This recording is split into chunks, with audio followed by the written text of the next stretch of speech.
Also, super important to let you know that what we're editing together for you, we have matched up to the second.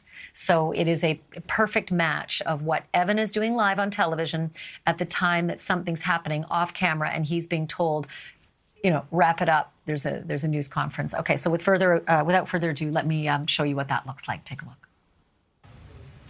Nicole, obviously that is the big question here, and it's being addressed right now by Governor Mike DeWine, who just stepped up to the podium behind me.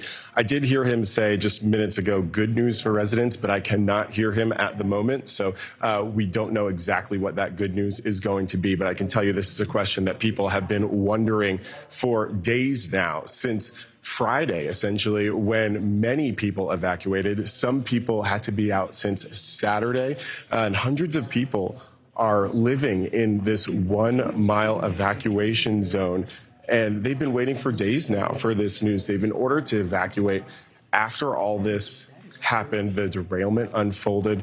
Originally on Friday night, there was a controlled release of these chemicals as well. And we're actually being told right now that we need to stop broadcasting because this news conference is behind us and we're in the command center. So as we all listen back there and I listen here, you'll learn the latest. Nicole? All right, Evan, we know that you're keeping an eye on all of that. We'll check back in with you later. Thank you, Evan. Up next, So this is what's happening exactly as they just went off camera. Instantly, this is exactly the same continuation of the timeline.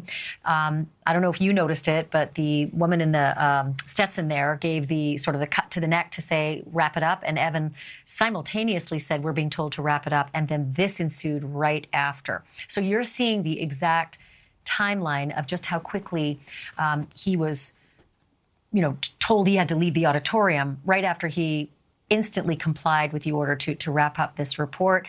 And within just, I think it wasn't even a minute, he had the physical push on his chest from Major General John C. Harris of the Ohio National Guard. Okay, so today, the East Palestine Police Department released a statement outlining their version of the events, and it's pretty long, but for the sake of absolute fairness, I want to read all of it for you. So bear with me as we'll continue watching the body cam together.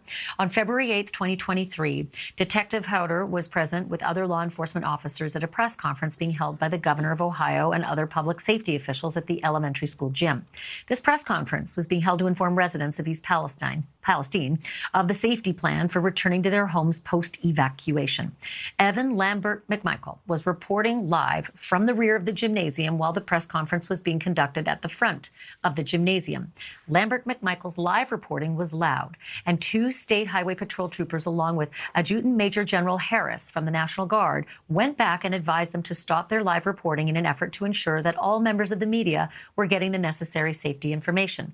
An argument then ensued between the general and Lambert McMichael, which was now disrupting the press conference. The general informed officers that Lambert McMichael was coming at him in an aggressive manner. General Harris, feeling threatened, pushed Lambert McMichael away.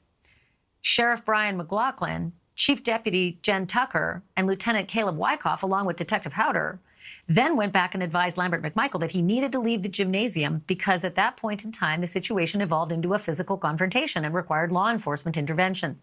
The East Palestine Police Department and the Columbiana County Sheriff's Department only responded to that area of the gymnasium because the situation between Lambert McMichael and the Adjutant General had escalated.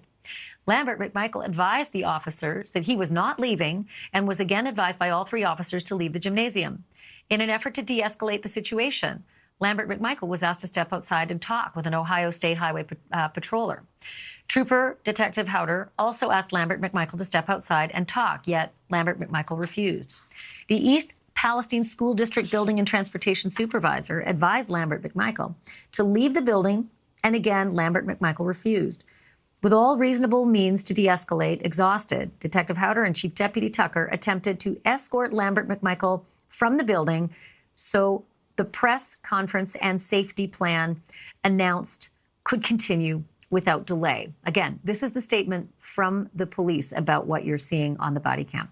Lambert McMichael was advised he was being arrested, and while escorting Lambert McMichael out, he attempted to pull away and was then placed under arrest for criminal trespassing, at which time he resisted arrest. During the struggle, Lambert McMichael was taken to the ground by Detective Howder and Chief Deputy Tucker in an effort to maintain control of Lambert McMichael while preventing injury to the involved parties. While on the ground, Lambert McMichael was not listening to the officers and was attempting to get up. Lambert McMichael eventually complied with the officers, stopped resisting arrest, and was transported to the county jail by the county sheriff's office. There will be no further comment from the East Palestine Police Department regarding this incident as we assist our residents and our community through post-evacuation process. Our dispatch center is inundated with calls for service and will have no additional media information. We ask that you allow our dispatchers and first responders to assist our residents through the re-entry and air monitoring process. And it is signed Chief of Police, Lieutenant Colonel, I think, Brown III, Chief of Police. So that is how they saw things. You can see for yourself on what's happening on the camera. Thank you for watching. Go to newsnationnow.com to find NewsNation on your television provider. And don't forget to click the red subscribe button below to get more of NewsNation's fact-driven, unbiased coverage.